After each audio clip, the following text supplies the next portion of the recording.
Hey everyone, it's Taehyung. I don't know if I've ever talked about this openly before, but today I just want to be honest with you. I've been thinking a lot lately about love, about the things that happen behind the scenes, and about how easily one word from someone you trust can change everything you thought you knew. Before my wedding, before everything that came after, my manager said something to me that I will never forget. It wasn't loud, it wasn't angry, it was quiet, almost careful, but it hit me like a storm. And I think for a long time, it shaped the way I saw myself, the people I love, and the world I live in. Let me start from the beginning. We were in the middle of a hectic schedule, promotions, rehearsals, interviews, photo shoots. I was trying to balance work and my personal life, which had become complicated. My fiancé and I were planning our wedding quietly. We wanted it to be small, peaceful, and meaningful, not a grand spectacle, just something that felt real. But when you live in a world where every whisper can become a headline, even the word quiet becomes impossible. I remember sitting in the practice room late at night. Everyone else had gone home. The mirrors reflected that tired version of me that fans never see: hair messy, jacket half off, a coffee cup sitting on the floor. My manager walked in without knocking. He looked serious but calm, the way people do when they've already decided what they're going to say. Taehyung, he said, are you sure you want to do this? I smiled, thinking he was joking. What do you mean? He hesitated. The wedding, the timing, the industry isn't kind to idols who settle down early. You know that, right? I didn't respond at first. The air between us felt heavy. I knew he wasn't trying to hurt me. He was protecting something, maybe me, maybe the image that had taken years to build. But in that moment, it didn't feel like protection. It felt like distance. He said, you have to understand, people love the idea of you being available. They love the fantasy. Once that changes, so does everything else. The numbers, the fans, the image. I just don't want you to lose what you've built. There was a long pause. I looked down at the floor, at the scuffed wooden panels that had seen every version of me: the trainee who stayed late to practice, the idol who smiled on stage no matter what, the man who fell in love when he wasn't supposed to. And I said, but what if what I've built doesn't mean anything if I can't live honestly? He sighed. That's not how this world works. That sentence stayed with me. It echoed in my head for weeks. That's not how this world works. Every time I thought about the person I loved, every time I saw her waiting quietly for me after long days, I heard those words again. And I started to wonder, maybe love in this world is different. Maybe you have to hide it, protect it, wrap it in silence until it suffocates. There's a strange kind of loneliness that comes when your heart is full but your life feels like it's owned by everyone else. I would go home, close the door, and sit in the dark. Sometimes I would hum quietly, not a full song, just fragments of melodies that felt like confessions. I didn't know it then, but those melodies would later become the foundation for one of the songs that changed everything for me. I remember one night vividly, the night before I was supposed to announce my wedding plans to the team. I couldn't sleep. I walked to the piano in my living room and played a single note over and over. My reflection in the black surface looked like someone I didn't fully recognize. I whispered to myself, if being honest cost me everything, then maybe that's the price of peace. I think that was the moment I decided to stop hiding, not just from the world, but from my own fear. When I told my manager the next day that the wedding was happening no matter what, he didn't argue. He just looked at me with eyes that carried both concern and something like pride. He said, then do it your way. Just be ready for what comes. And I nodded, because I was, or at least I thought I was. That was before the headlines, before the rumors, before I realized that love in the spotlight can be the most fragile thing you'll ever have to protect. When the news finally broke, it didn't feel like a celebration. It felt like a storm, one that had been waiting quietly, gathering strength behind the clouds until it was ready to hit. I remember waking up that morning to dozens of messages. My phone screen was flooded with notifications, news articles, trending hashtags, and a mix of love and hate that no one can ever really prepare for.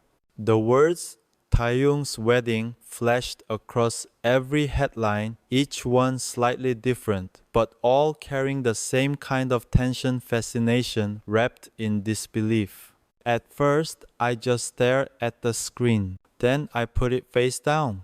The silence in my apartment suddenly felt too loud. I walked to the window, looking out at the city soul at dawn, a place that always feels alive, even when your own heart feels still. Cars were moving, people were rushing, and yet I felt like the world had stopped spinning just for me. I knew it was coming. I had been warned. My manager, my team, even some of the members, they all said, once this goes public, it won't just be about love anymore. It'll be about perception. And they were right. Everything turned into a performance again. Even something as human as love was suddenly a headline, a debate, a question of image and timing. Still, there was one thing that grounded me her. She didn't care about the noise. She didn't read the comments. She just looked at me and said, we'll be okay. We'll go through it together. That moment reminded me of why I loved her in the first place, because she saw me not as Taehyung, the idol, but as Taehyung, the man who still gets nervous when he says something too honest. But even with her strength beside me, the days that followed were hard. There were fans who felt betrayed, who said they had believed in an image, not in me. There were people who called it a publicity stunt, others who said it was reckless. My company tried to control the narrative, but love isn't something you can manage like a schedule. And then came the day I had to face the members. We were in the practice studio again. It was late. The air smelled like sweat, effort, and memories. Namjoon was the first to speak. He didn't say congratulations. He just said, you sure you're ready for what comes next? I nodded. I think so. He gave a small smile, the kind that says he knows you're scared, but respects that you're doing it anyway. Then make sure you protect what's real, he said. Jin laughed softly, trying to lighten the mood. Our little Taehyung is growing up, but his eyes were soft, a bit misty, like a proud older brother who knows the world won't always be kind. Yoongi leaned back in his chair, arms crossed. The media will twist it. Don't let that make you question the truth. He's always been the calm in chaos, the one who knows how to survive storms without losing himself. Hoseok just hugged me tight, wordless, the kind of hug that says everything you can't put into words. Jimin grinned, but there was a tremble in his voice. You'll be fine, Hyung. Just don't disappear from us, okay? And Taehyung me, I laughed, because that's what I do when emotions get too heavy. I laugh not because it's funny, but because it's the only thing that keeps me from breaking. That night, after everyone left, I stayed behind. I sat on the floor leaning against the mirror. The room smelled faintly of dust and echoes. I looked at my reflection and whispered, "You're getting married." It felt unreal. Not because I doubted it, but because it meant stepping into a version of life I'd only dreamed of, one that wasn't curated, edited, or staged. The next few weeks were a blur. Wedding preparations, meetings, rehearsals, photo shoots, all happening at once. The manager who once told me not to do it was now making sure everything stayed under control. I could see the conflict in his eyes, torn between his job and his heart. A few days before the ceremony, he pulled me aside. "Taehyung," he said, "I owe you an apology." I looked at him, surprised. "I didn't mean to make you doubt your choice. I just wanted to protect you from a world that doesn't forgive easily." I nodded slowly. "You were doing your job, and I understand that. But this time I needed to protect something too. Not my image, but my heart." He smiled faintly. "Then I guess we're both learning." It was the first time we saw each other not as artist and manager, but as two men who were both afraid of losing something they cared about. The night before the wedding, I couldn't sleep again. I sat with my guitar, fingers moving without thought, playing the same quiet melody I had hummed months earlier. This time, though, it didn't sound like pain. It sounded like peace. I thought about how love doesn't need permission. It doesn't follow contracts or headlines. It's quiet, simple, and often misunderstood, but it's real. And as I strummed the last chord, I realized something. The thing that shocked everyone, the thing my manager said, wasn't just about fear or control. It was about truth. He was right about one thing. This world doesn't always work the way our hearts want it to.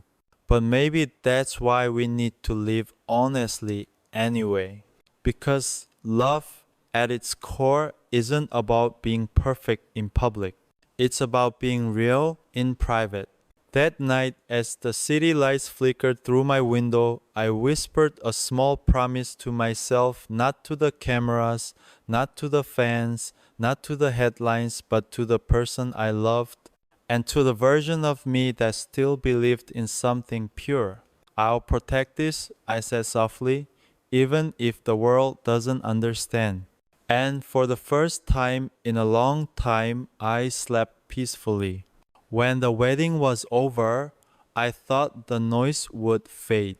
I thought once the ceremony ended and the lights went down, everything would finally feel quiet again. But I was wrong.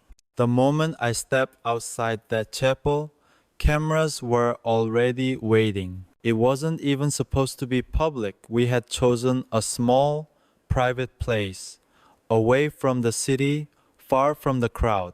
But somehow, someone had leaked it, and before we even drove home, photos were already online. It was strange. The most sacred day of my life had turned into a public debate. Some people called it beautiful, others said it was betrayal. And suddenly, love, something so human and pure, became a headline written by strangers who had never met me. I tried to ignore it at first. I told myself it would pass. But every time I opened my phone, there it was: new articles, new comments, new interpretations. It wasn't just about the marriage anymore. It was about me as an idol. as an image, as someone who people thought they knew.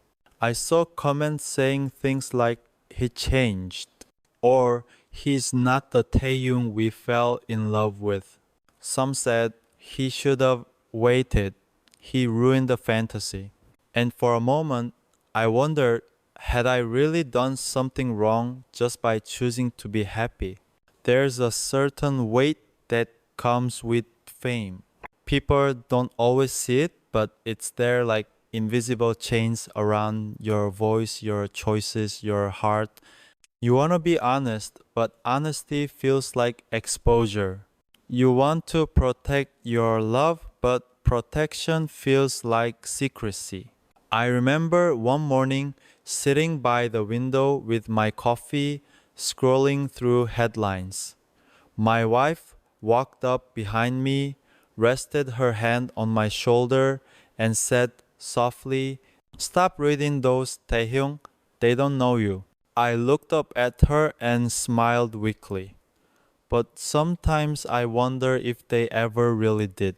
She shook her head.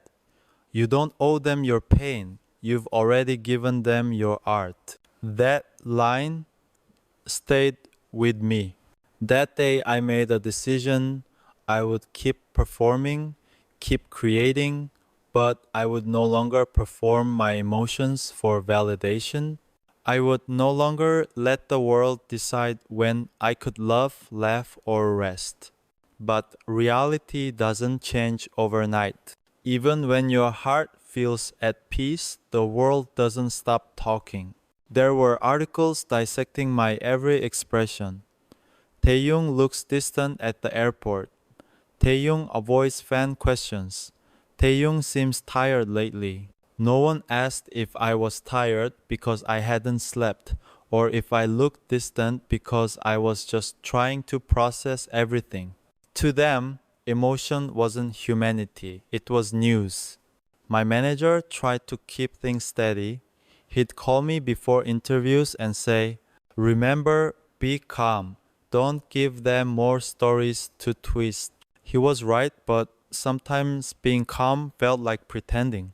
During one interview, a journalist asked me directly, "How has marriage changed you, Taehyung?" I paused. The room was silent. All the cameras were pointed at me. And I said, "It made me human again." There was a quiet gasp. The interviewer smiled awkwardly, unsure what to say next. But I meant it. Marriage didn't change me as an artist. It reminded me that I was never meant to be just an image. That night, I went home and sat on the couch next to her. The TV was on, muted. My head was resting on her shoulder, and for a few minutes, it felt like the world outside didn't exist. "Was it worth it?" she asked gently. I thought for a long time before answering. "If I lose everything else but keep this, then yes." She smiled. "Then let's hold on to this together." But even as she said that, I could feel the storm still swirling outside our little home.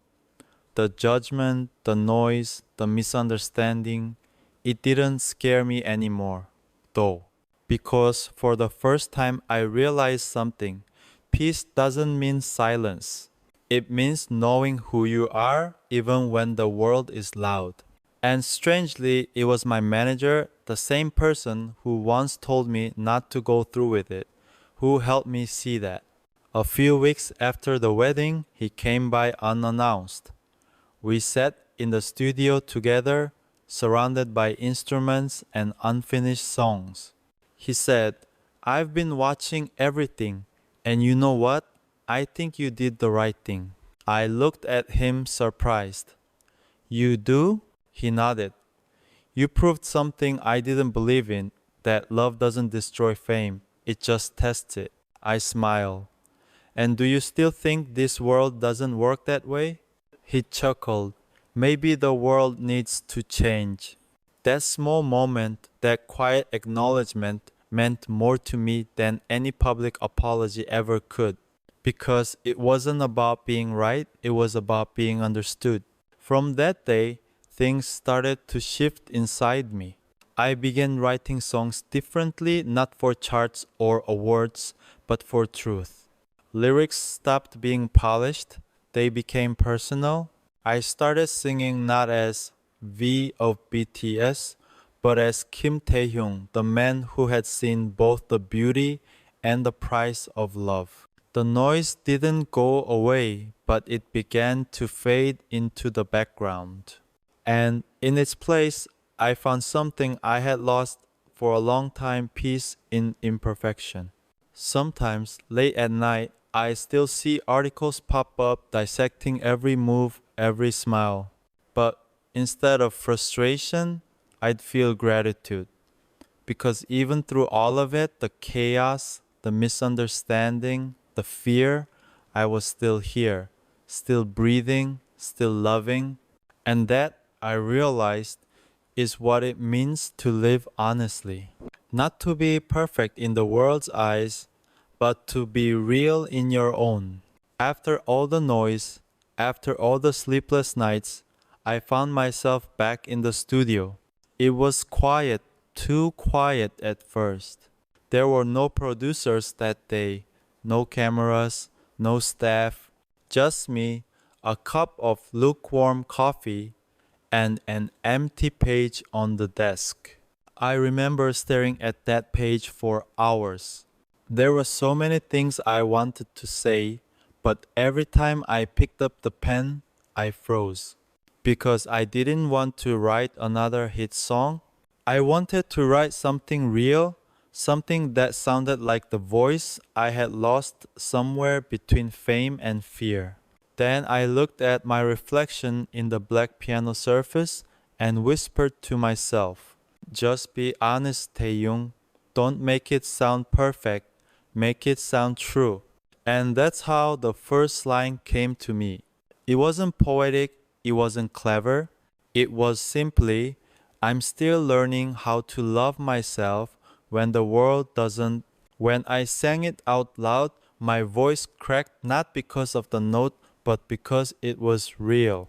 That single line carried months of exhaustion, confusion, and quiet hope. I began writing without thinking about the news, the fans, or the expectations. Every lyric came from a piece of memory. From the moment my wife told me to stop reading comments, from the silence of my mother's kitchen when she hugged me after everything, from the sound of my own footsteps in the hallway after a night of crying alone.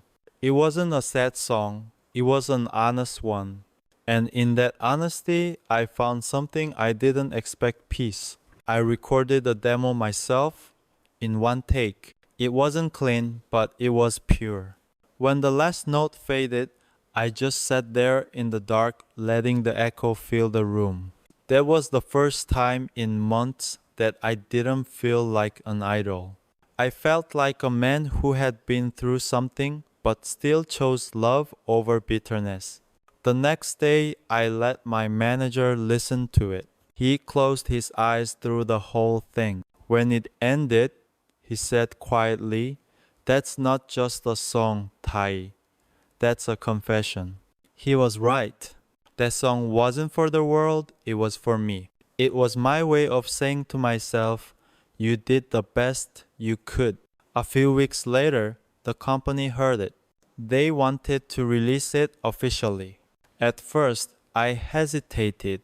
It felt too personal, too raw. But my wife said maybe someone out there needs to hear it too. So we did. We released it quietly. No big teasers, no flashy campaign. Just a simple post. A song from my heart. I didn't expect much, but the response, it surprised me. People said it felt different. They said they could feel the pain and peace in it at the same time. And for the first time since the chaos began, the world wasn't shouting, it was listening. There were messages from fans saying, "Thank you for reminding us that idols are human too. Your song made me cry because I've also been judged for loving honestly." And one message that I'll never forget: "You taught me that real love doesn't need to be understood by everyone, only by the ones who live it." I cried that night, not because of the praise, but because I realized something profound. Music had always been my bridge to the world, but this time it became my bridge back to myself. From that moment on, I started creating differently. I didn't hide behind metaphors or safe words anymore. I let my imperfections live in the lyrics, my flaws breathe through every melody. And maybe that's what healing really is, not erasing the scars, but turning them into songs that remind you how far you've come. Sometimes I still replay that demo, the unpolished version I recorded alone. It reminds me of that night in the studio when I finally stopped pretending to be okay and simply allowed myself to be.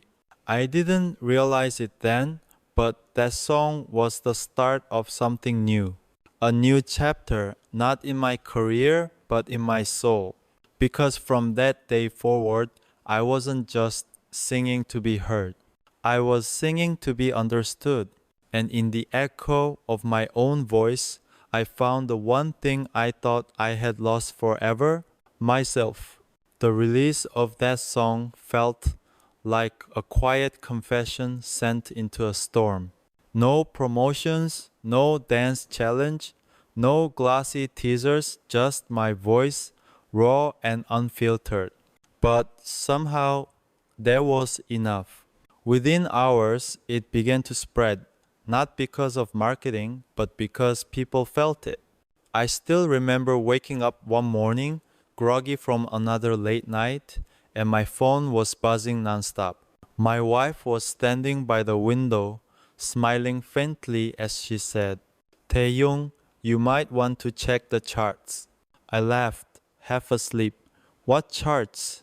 And she said softly, "All of them." When I opened my phone, I couldn't believe it. The song, the one I had recorded in one take, trembling, had reached the top across several countries. Not just as a BTS song, not as a Taehyung solo, but as something people called a song that speaks the truth. But it wasn't the numbers that hit me. It was the comments, thousands of them. Some said they played it on their wedding day. Others said they listened to it when they felt alone because it reminded them that love, no matter how complicated, is still worth it. There was one that made me pause for a long time. I don't know what Taehyung went through, but this song feels like forgiveness. Forgiveness? That word haunted me for days. Because maybe that's what the song really was. Not a love song, not a message to the fans, but a way of forgiving everyone who misunderstood, including myself. Soon, interview requests started flooding in. Everyone wanted to know who inspired the song. Is it about your wife? Was it written after the manager incident? I avoided most of them. Not because I didn't want to talk, but because I wanted the song to speak first. You see, when you explain too much, people stop feeling and start analyzing. And this song wasn't meant to be analyzed, it was meant to be felt. But there was one interview I agreed to, a small magazine that had always respected my work. The interviewer asked quietly, "What was going through your heart when you wrote that line?" "I'm still learning how to love myself when the world doesn't."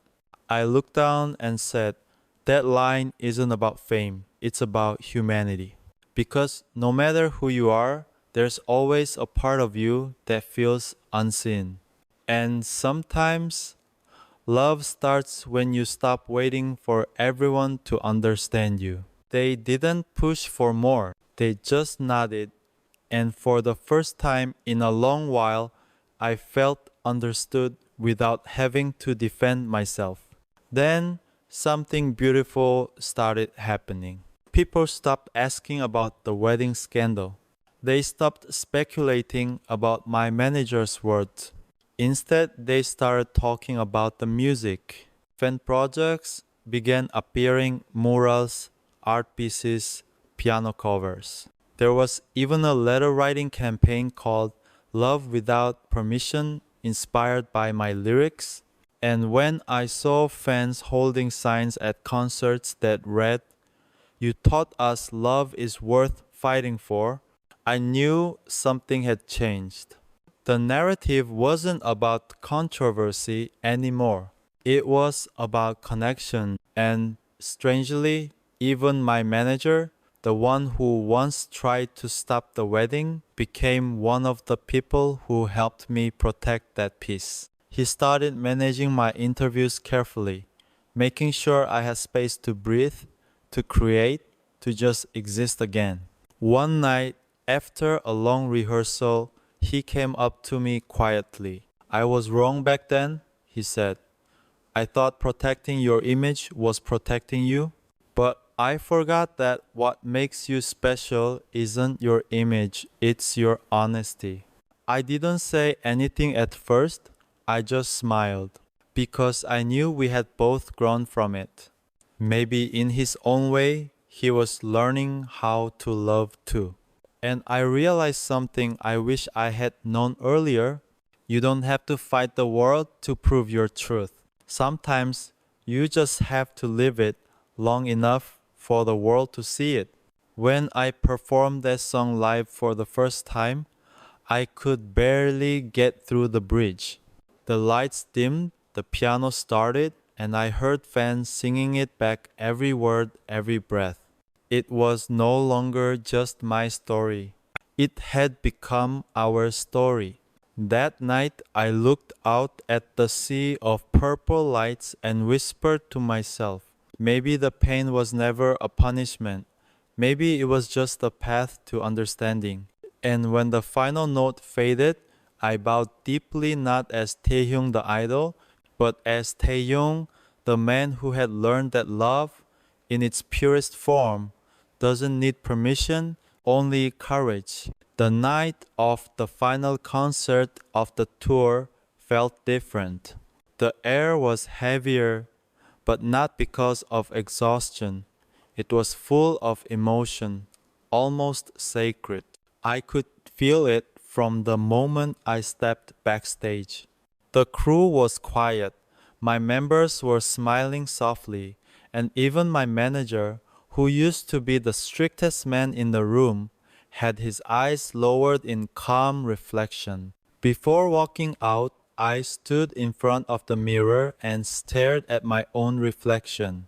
The same face that had once carried so much confusion now looked peaceful. Not perfect, not flawless, but real. I whispered to myself, "No matter what happens tonight, say it honestly."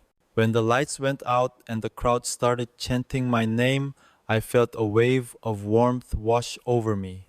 Tens of thousands of people holding purple lights, their voices melting into one unified sound.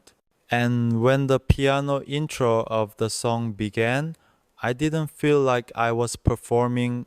I felt like I was coming home.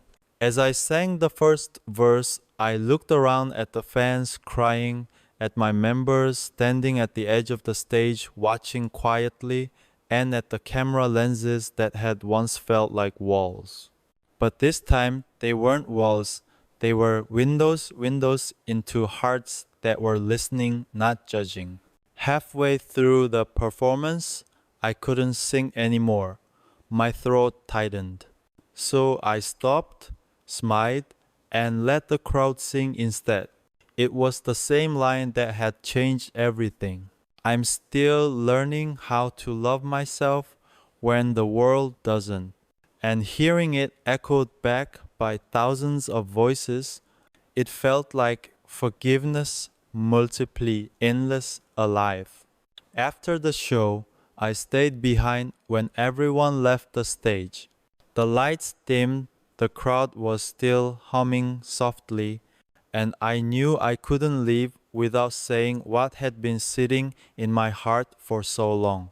So I took the mic one more time, and I spoke not as a performer, not as someone giving a speech, but as a person finally speaking his truth. You know, for a long time I thought love was something we had to earn through success, through image, through perfection. But I learned that real love doesn't need to be earned, it needs to be shared. I could see fans crying and my hands were shaking a little, but I continued. When people misunderstood me, when things got loud, there were moments I thought about giving up, not on music, but on being open. Because it hurt to be seen so clearly and still be questioned.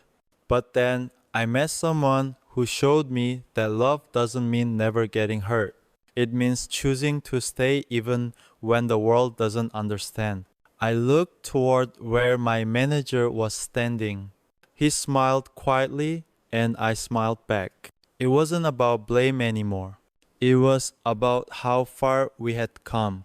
That song you all sang tonight, it wasn't written for attention. It was written because I needed to remember that truth is stronger than fear.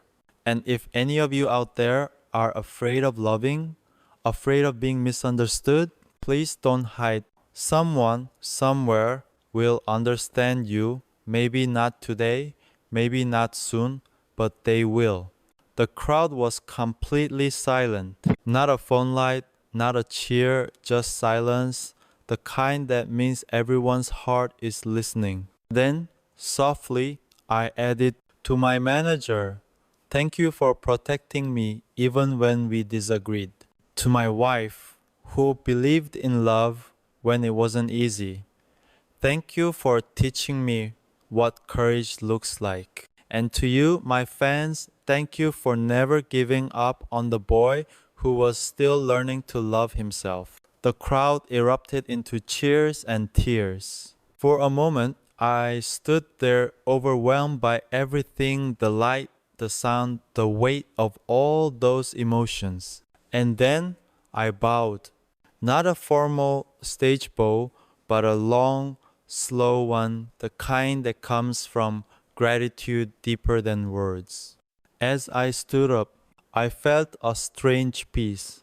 The story that once hurt to remember now felt like a song that had finally reached its final note. Not tragic, not perfect, just honest. After the concert, I went back to the same studio where it all began. The piano was still there. I sat down and played a few notes of the song again softly, almost like a whisper. I recorded one last version, not for release, but just for me. And when I listened back, I smiled. Because this time, I didn't hear the pain. I heard growth. People often ask me now, would you change anything if you could go back? And my answer is always the same. No, because every misunderstanding, every fight, every sleepless night led me here to peace, to understanding, to a love that doesn't need to shout to be real. Maybe that's what love truly is, not the absence of storms, but learning how to sing through them. So, to everyone who stayed, thank you for listening, for believing, and for walking through this story with me. This wasn't just my journey, it was ours. And as long as I can still sing, I'll keep telling stories. Not to prove who I am, but to remind you that even when life gets loud, you can always find your own melody again. Because sometimes healing doesn't sound like applause. It sounds like silence, followed by a single voice saying, I understand. And that's enough. When I look back now, I don't see pain anymore. I see growth. Everything that once hurt became a lesson about love, honesty, and courage. I learned that no matter how loud the world gets, the truth always finds its way home. So if you're listening, remember this love doesn't need to be perfect to be real. Sometimes it just needs to be brave. And for everyone who stayed by my side through it all, thank you. You are the reason I still believe in love.